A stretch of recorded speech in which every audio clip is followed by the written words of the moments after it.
শ্বশুর শাশুড়ি নাকি ভালো না, তারা নাকি মায়ের মতো বাবার মতো আদর করে না। আমরা কি কখনো তাদেরকে মা বাবার চোখে দেখেছি?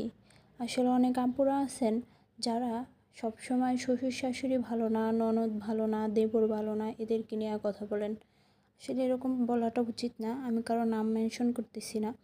কিন্তু অনেকেই ভিডিও করেন শ্বশুর শাশুড়ি ভালো না, এরা হেডা, কিন্তু এটা উচিত না।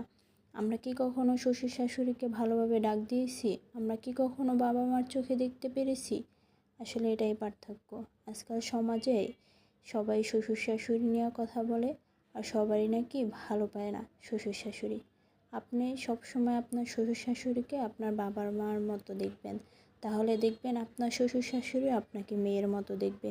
আপনি যখন আপনার মা অসুস্থ থাকে তখন তাকে যেরকম সেবা করেন, আপনার শাশুড়ি যখন অসুস্থ থাকে তখন তাকেও সেরকম সেবা করে দেখবেন।